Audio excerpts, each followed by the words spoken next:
चर्चा करेंगे।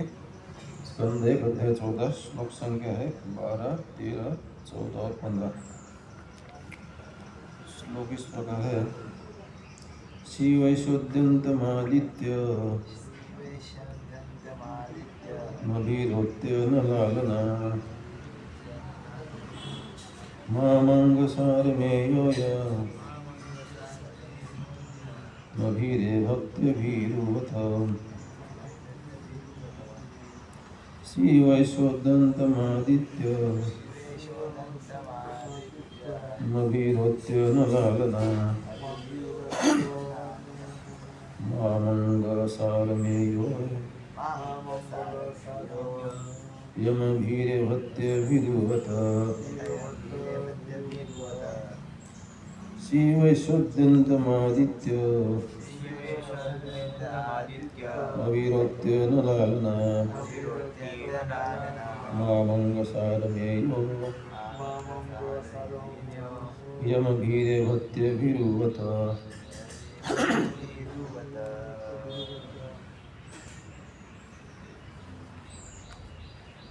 शिवेशोदन्तमादित्य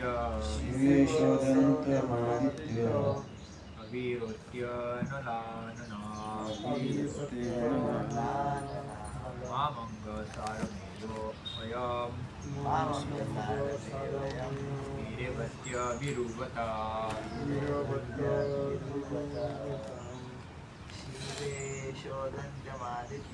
शिवेशोदन्त्यादित्य वीरवत्यभिरुवत शिवेशोदन्त्यादित्य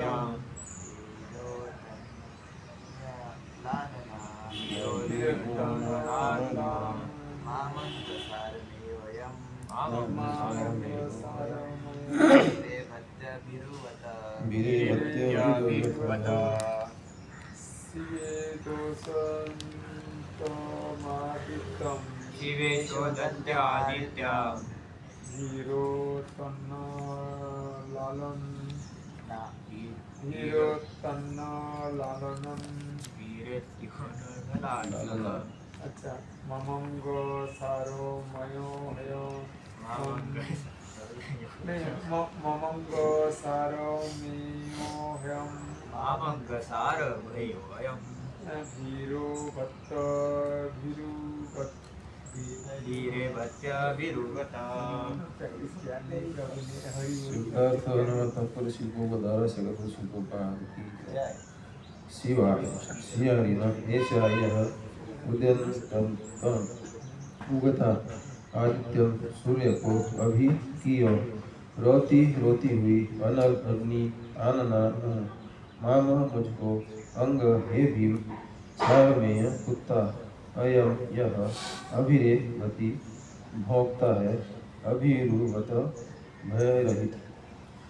अनुवाद हे भीम जरा देखो तो यह शियारी किस प्रकार उगते हुए सूर्य को देखकर रो रही है और अग्नि उगल रही है और यह कुत्ता किस प्रकार निर्भय होकर मुझको भूख रहा है। तात्पर्य यह कुछ अपशगुन है जो निकट के भविष्य में अनिष्ट का संकेत देने वाले हैं। श्लोक पूरा। शस्ता कुर्वन्ति मासव्यं दक्षिणं पशवो परे वाहांश पुरुष व्याघ्र लक्ष्ये उदतो मम। पूरा पढ़ लो शब्दार्थ शस्ता हे भीमसेन हे पुरुष व्याघ्र अब गाय जैसे उपयोगी पशु मेरी बाईं ओर से निकलते जा रहे हैं और गधे जैसे निम्न पशु मेरी प्रदक्षिणा कर रहे हैं। मेरे घोड़े मुझे देखकर रोते पतित होते हैं। मृत्युदता कपोत यमोलूकं कंपयन् मनः मृत्युलूकच कुहनैर्विश्व वैशून्यमिच्छता। जरा देखो तो यह कबूतर मानो मृत्यु का दूत हो। उल्लुओं तथा उनके प्रतिद्वंदी कौओं की चीख मेरे हृदय को दहला रही है। ऐसा प्रतीत होता है मानो वे संपूर्ण ब्रह्मांड के शून्य बना देना चाहते हैं।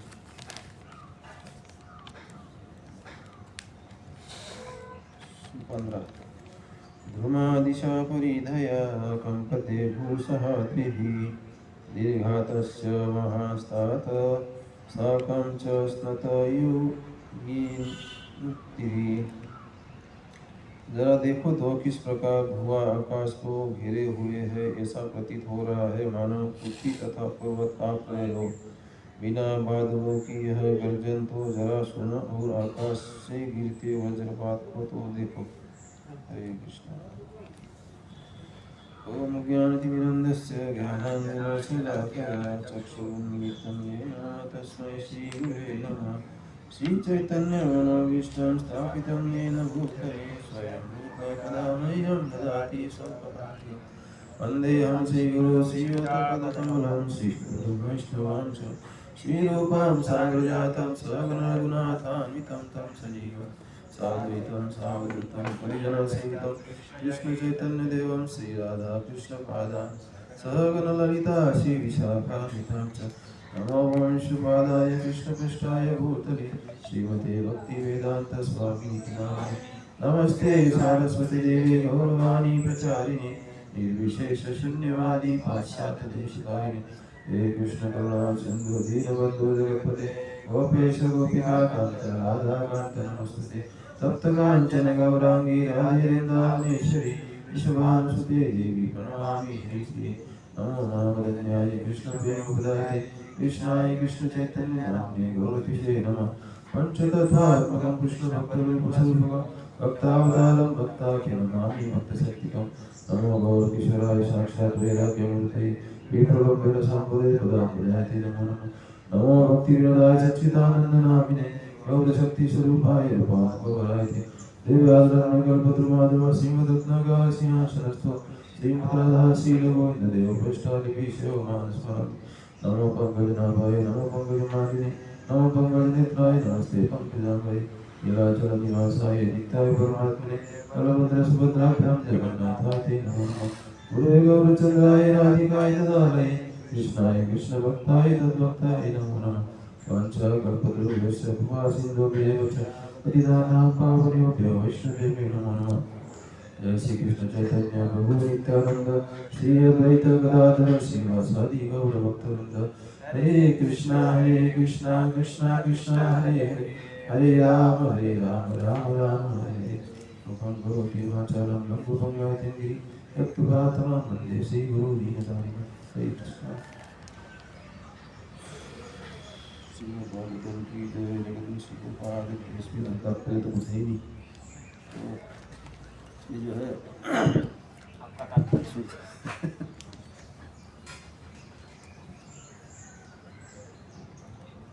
इस अध्याय के माध्यम से उसमें जो भगवान बता रहे हैं भगवान कृष्ण जो है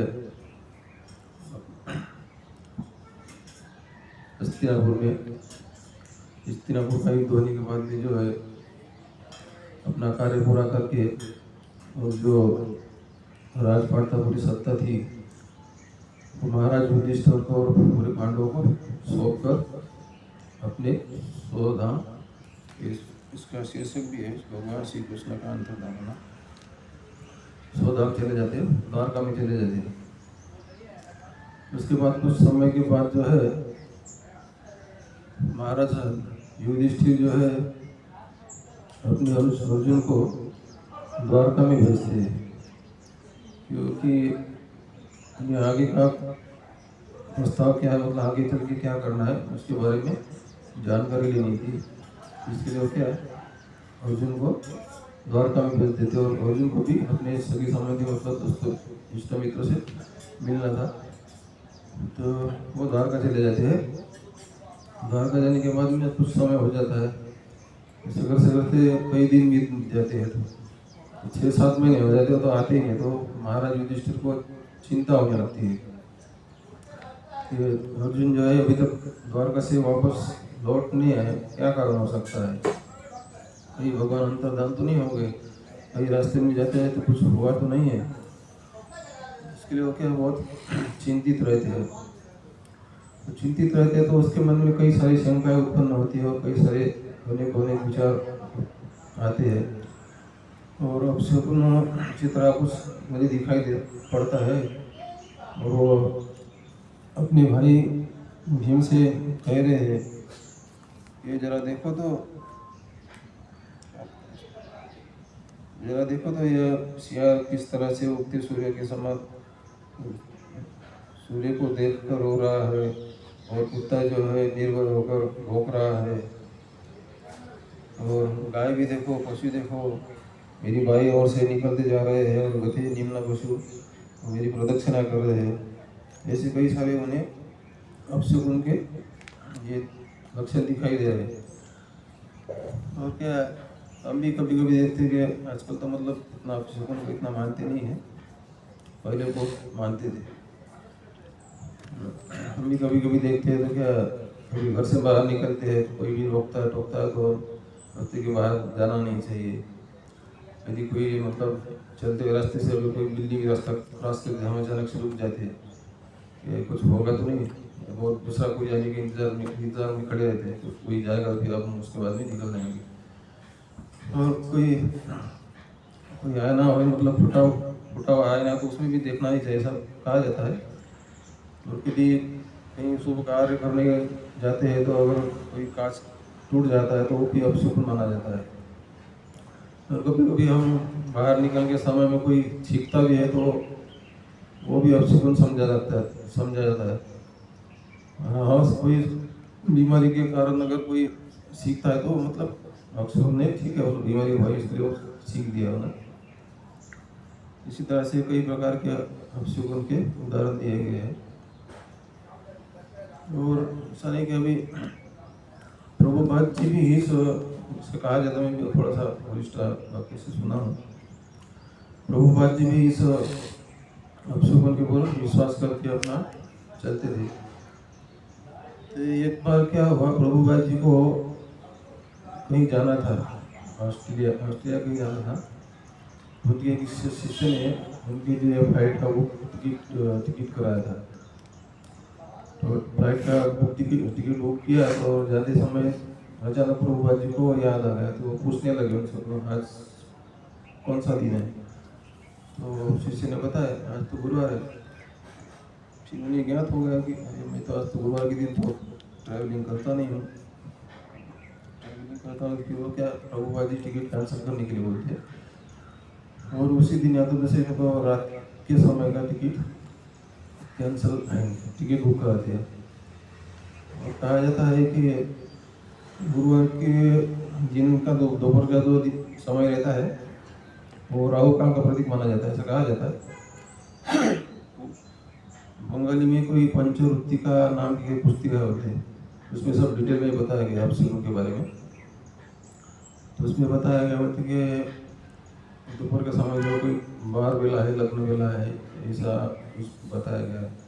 और उसमें बहुत सारे डिटेल बताए गए कि पूर्व दिशा में छींकता है तो क्या हो सकता है, उत्तर दिशा में छींकता है तो क्या हो सकता है। इस तरह से कई सारे उदाहरण बताए गए। और एक बार प्रभुपाद जी अपने शिष्यों के साथ मंदिर से जा रहे थे और प्रभुपाद जी आगे चल रहे थे, पीछे उनके शिष्य चल रहे थे। तो जैसे ही दरवाजे पे आते हैं तो उनके एक शिष्य पीछे से छींक देते, तो प्रभुपाद जी पीछे मुड़कर देखते हैं। तो प्रभुपाद जी मुझे सीधा बहुत ज्ञात हो गया, शगुन जैसा लग रहा था। फिर बोलते अभी क्या कर सकते हैं। तो फिर वो जो सीखे वही शिष्य बोलते कि नहीं प्रभु जी मेरी तबीयत ठीक नहीं है, इसके लिए मैं सीखा हूँ। हाँ तब तो ठीक है, मतलब तबीयत ठीक नहीं इसके सीखा, नहीं तो अचानक से सीखे तो मतलब शगुन हो जाता है, इसके लिए वो फिर निकल जाते हैं।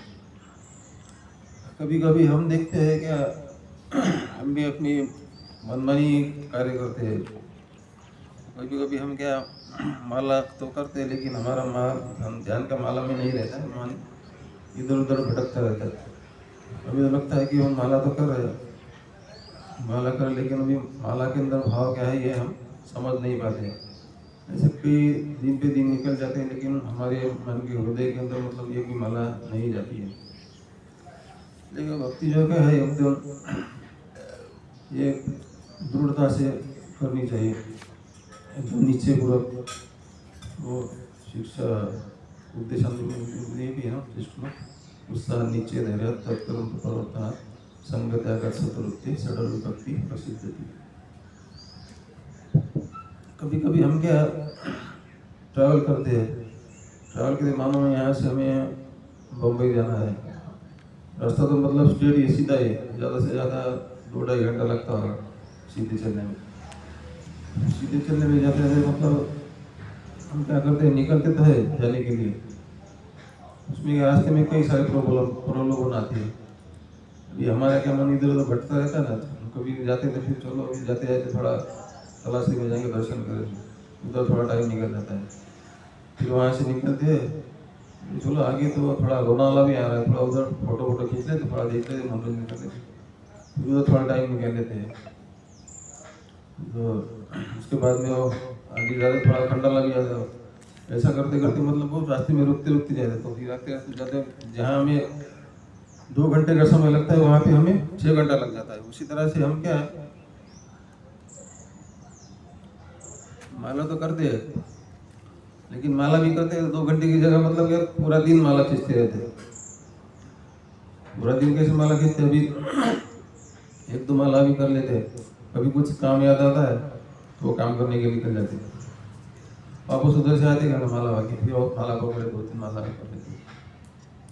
तो कुछ समय बाद घर वाली बोलती है कि मार्केट जाओ, ये लेकर आओ, वो लेकर आओ, उधर निकल जाते हैं, फिर वापस आते हैं, फिर माला बाकी है, आके आके फिर वो और 2-4 माला कर लेते हैं। फिर ऐसा ऐसा करके मतलब रात 10 बजे तक वो माला खींचने का प्रयास करते हैं। हमें ऐसा नहीं करना चाहिए, मतलब जो टाइम पे जो काम करना वही टाइम पे वही काम करना चाहिए। अभी साधना जो करनी है हमें, तो एक साथ में मतलब माला करनी है, पूरी नीचे बैठ के एक जगह पर बैठ के पूरा करना चाहिए।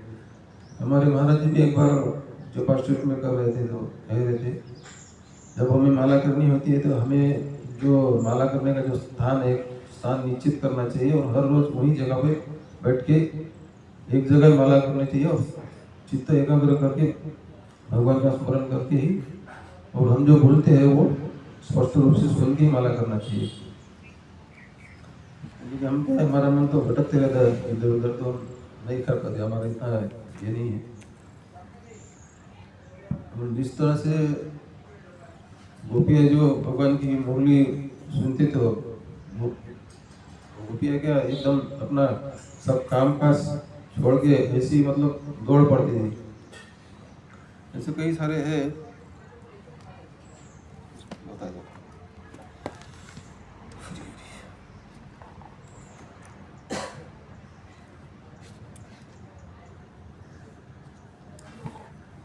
क्या है, हम कभी डॉक्टर के पास जाते हैं, डॉक्टर के पास बीमारी लेके जाते हैं, तो डॉक्टर बोलते हैं, हम बताते जो भी प्रॉब्लम है, तो फिर बोलते हैं अब तो बहुत डिस्टर्ब रहते हैं, आप बहुत ज़्यादा इंजॉय कर रहे हैं। तो हम क्या, हाँ तो ठीक है, तो हम क्या डॉक्टर की बात तुरंत मान लेते हैं, और उनके जो भी वो बता दिए पथ्य करने के, तुरंत क्या उसको फॉलो करने के में लगे रहते हैं। अभी कोई दूसरा कहता तो हम उसको तुरंत मान लेते हैं। अगर हमें भागवतम कई सालों से मतलब कब से कह रहा कहता है क्या, मंद सुमंद मत मंद भाग्य है, तो मतलब प्रॉब्लम हमारे जीवन में जो सारे प्रॉब्लम है, हम अगर भागवतम को फॉलो करेंगे तो हमारे प्रॉब्लम दूर हो सकते हैं, लेकिन हम लोग नहीं मानते हैं। अभी समझते कि हमें क्या, इससे क्या होगा, हमारे जीवन में क्या होगा, चल रहा है चलने, तो इसी तरह से हम क्या अकेलते रहते हैं। और ध्रुव महाराज भी करते हैं, कहते हैं जिस तरह से नदी का पानी जो है उत्साहपूर्वक मतलब आनंदित होकर बहता रहता है ना, उसी तरह से हमें क्या भक्ति में उत्साहित होकर ही हम साधना करनी चाहिए। हम कभी कभी देखते हैं, हम सुबह मंगला आरती आते हैं, मंगला आरती भी आते हैं, तुलसी आरती भी करते हैं, नरसिम्हा आरती भी करते हैं, भागवतम भी करते हैं, मतलब इसी तरह से हमको क्या मॉर्निंग प्रोग्राम अटेंड करना होता है, इसी तरह से मतलब करना है, इसलिए करते हैं। और जैसे हम पूरा मॉर्निंग प्रोग्राम क्लास हो जाते हैं, क्लास होने के बाद हम एकदम उत्साहित हो जाते, चलो अभी छुट्टी हो गया पूरा प्रोग्राम निकल गया, हम हमारे दिन भरे का कार्यकलाप करने के लिए एकदम उत्साहित हो जाते हैं। हाँ चलो ठीक है, करना है, लेकिन उसी तरह से हमें क्या जो उत्साह हम अपने इंद्रिय तृप्ति के लिए करते हैं, उसी तरह से हमें क्या भागवतम की चित्त एकदम शांति से सुनना भी चाहिए, जो भी सारे प्रोग्राम है सारे अटेंड करना चाहिए। तो जिस तरह से हम देखे थे कि इंद्रिय तृप्ति में हम ज़्यादा करके बहुत ज़्यादा लगे रहते हैं, ज़्यादा इंद्रिय तृप्ति भी हमें क्या ये मतलब हमारे लिए फायदेमंद तो नहीं होते, नुकसानकारक हो सकती है। जिस तरह से हम कभी कभी देखते हैं कि जो कहीं प्रसाद भी लेने, कभी मंदिर में तो कितने सारे प्रसाद होती रहते हैं, खाने वाला कितना खाएगा, सुबह का, शाम का, दोपहर का, एक बार खाएगा, 2 बार खाएगा, इसमें हजम नहीं होगा ना। कभी कभी हम क्या करते हैं, प्रसाद बहुत सारा अच्छा बनता है, कई सारे आइटम बनते हैं, हम क्या करते हैं, सब ले लेते हैं। सब लेने के बाद में क्या, बाजू वाला पूछता है कि इतना सारा ले लिया, इतना खा पाएगा? हाँ, खा पाऊंगा, क्योंकि यही रहता है ना, एकदम मैं जवान हूँ, इतना क्या, इतना नहीं खा पाऊंगा तो क्या। तो लेते लेते, लेकिन वो क्या, लेने के बाद में क्या, वो खा नहीं पाता है, फिर क्या फेंक देता है। हमें क्या इतनी शक्ति नहीं है जो हम इधर को हजम कर सके, फिर भी हम क्या वो के कारण करते, मतलब इससे हद से ज़्यादा मतलब ये कर लेती है, कर लेती। कभी कभी एक बार क्या होता, जो गोप रहते हैं, गोप जो है गाय को चराने जाते जंगल में, तो गाय को छोड़ देते जंगल में, तो गोप जो है तो अपने कीड़ा में लग जाते सब, 2-4 जने साथ में। तो गाय क्या है, गाँव चलते चलते चलते चलते चलते मतलब अंदर एकदम जंगल में निकल जाती है। तो बाद में उनको याद आता है, हम लोग इधर कहाँ आए, इधर तो हमें नहीं आना था, इधर आके कहाँ फंस गए, फिर वापस लौटने का प्रयास करते। उसी तरह से हम भी क्या कभी कभी मोबाइल में लग जाते हैं। मोबाइल में लगते लगते हमें वो मोबाइल को क्या कृष्ण भक्ति में मतलब इसमें लगाना चाहिए। मोबाइल तो अच्छा भी है ऐसा देखा जाए तो, लेकिन हम दूसरे कार्यक्रम में लग जाते हैं। कभी कभी मोबाइल देख देखते क्या हमारे मनपसंद कोई गीत भी लग जाता है, कोई तो हम तुरंत उत्साहित हो जाते हैं। हमें क्या लगता है कि हाँ ये तो बहुत गाना था, मेरे को बहुत अच्छा लगता था, इसलिए तो उसका सब्सक्राइब कर देते हैं। हमने उसको क्या कभी कभी ऐसे ही भटक जाते हैं हम लोग अपने ध्यान में। हम भी क्या ये सब नहीं देखना चाहिए, उसमें आसक्त, उसमें क्या है, उसमें मन लगे तो हम उसमें आसक्त हो जाएंगे।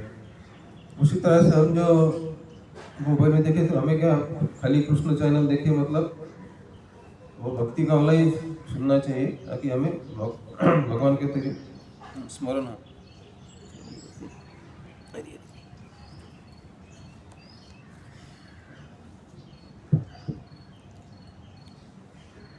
कैसे हमें समझना चाहिए कि भगवान हमारे जीवन से अंतर्धान होने वाले हैं, वो हो चुके हैं या हो रहे हैं। आध्यात्मिक जीवन में कहा गया है कि एक श्लोक आता है, उत्कृष्ट जागृत प्राप्त सूरस्य धारा निषिद्ध दूरत्वया दुर्गम उत्कट वदंती। में क्या बोलता है कि उठो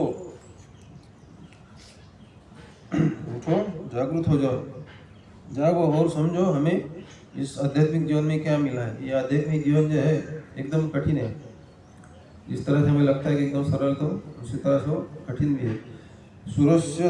सूरस्य धारा मतलब ये भौतिक आध्यात्मिक जीवन जो है चाकू की नोक की, मतलब तलवार की धार के नोक के चलने की तरह आध्यात्मिक जीवन का मार्ग जो है तलवार की नोक पर चलने जैसा ही है। इसलिए हमें बहुत सावधान से रहना पड़ेगा। और ये भक्ति मार्ग जो है एकदम दुर्गम है।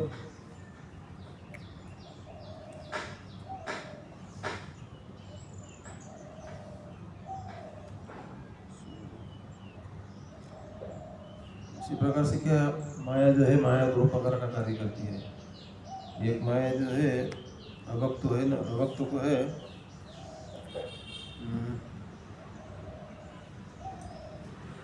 अभक्तों को है जो शरणागत नहीं करती है, और भक्त को जो है शरणागति से मतलब दूर भगाती देती है। कभी कभी हम देखते हैं तो जब हम सुबह मंगला में आने के लिए तो घंटा लगा करते, कभी कभी बोले वहाँ जाने की इच्छा तो रहती है, लेकिन नींद आते हैं तो फिर बोलते हैं वापस थोड़ा सो जाओ। थोड़ा सोने के बाद में बोलता है अभी तो लेट हो गया, अभी नहीं जाता हूँ, अभी कल जाऊँगा। कल ज़्यादा करके तो कल भी नहीं जा पाता, फिर और दूसरे दिन सोचता कि अभी नहीं कल जाऊँगा। इस तरह से क्या कभी बोलता है कि अरे हमारा कार्तिक में तो साधना नहीं हुआ, थोड़ा सा ही हुआ, चलो कोई बात नहीं, अगले कार्तिक में कर लेंगे। इस तरह से वो क्या माया शरणागत होने से मतलब आगे आगे ढकलती रहती है। अभी हम देखते हैं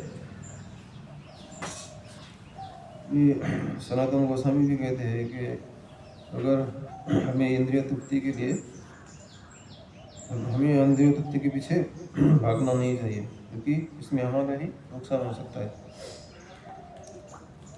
कभी कभी क्या है, हम जरूरत से ज़्यादा इंद्रिय भोग कर लेते हैं, क्योंकि इंद्रिय भोग करने की हमारी क्या इतनी क्षमता नहीं होती है।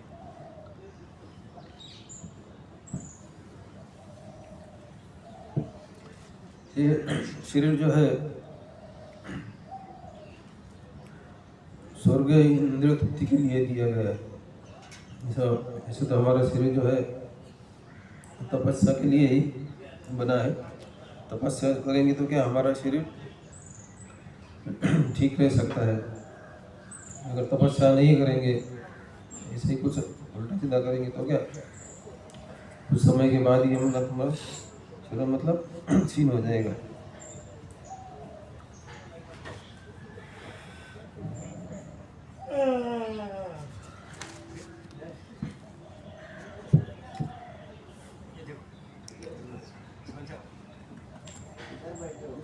और भक्ति विनोद ठाकुर भी कहते हैं कि अपने वैष्णव शान में, तीर्थेर भ्रमण केवल मनेर भ्रमण, तीर्थ फले साधु संग अंतर श्री कृष्ण भजन मनोहर। हमें वही चीज करनी चाहिए जैसे कि हमें गुरु महाराज ने, प्रभुपाद ने और भगवान की खुशी, भगवान की खुश है, उसी तरह से वही चीज करनी चाहिए। और अर्जुन ने भी कहा है कि अभी तक भगवान कृष्ण ने हमें मुझे जो भी उपदेश दिए है, उसी उपदेश के आधार पर मैं भक्ति करूँगा और अपना जीवन में अर्पण करूँगा। उसी तरह से हमें क्या गुरु महाराज के आदेशों का पालन करके, प्रभुपाद ने जो भी दिया, शिक्षा दी है, उसमें उसका आचरण करके हमें अपना जीवन में अर्पण करना चाहिए। और हम क्या कभी कभी हमारे मन में आता है कि हमारा माला तो हो रहा है, 4 नियम का पालन भी हो रहा है, तो भी क्या मन में आता फिर भी चलो माला तो हो रहा है। हमने तो क्या दीक्षा के समय गुरु महाराज जी को वचन तो दिया था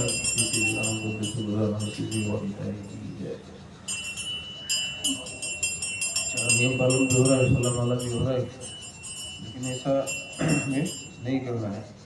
एकदम खुश होके भगवान का स्मरण करते हुए और अच्छे से साधना करनी चाहिए। तो जिस तरह से प्रभुपाद जी कभी बाहर जाते थे तो उन्हें हमेशा अपने वृंदावन का स्मरण होता था, और हमेशा श्री राधा गोपीनाथ, श्री राधा ये जो विग्रह थे सब उनका स्मरण करते थे।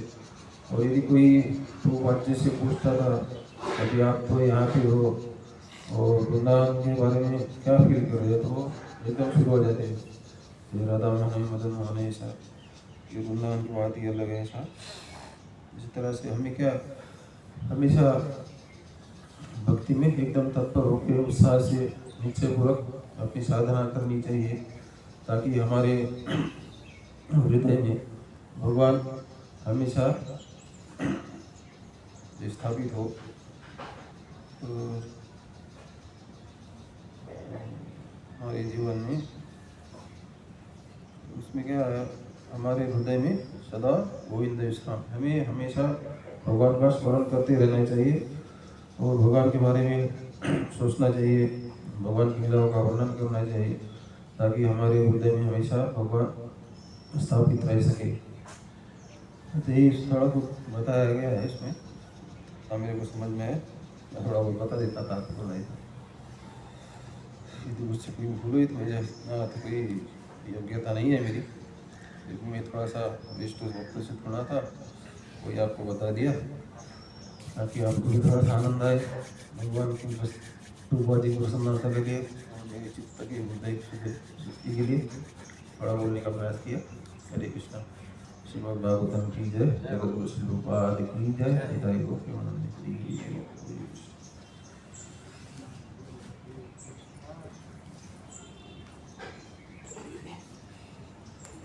जय।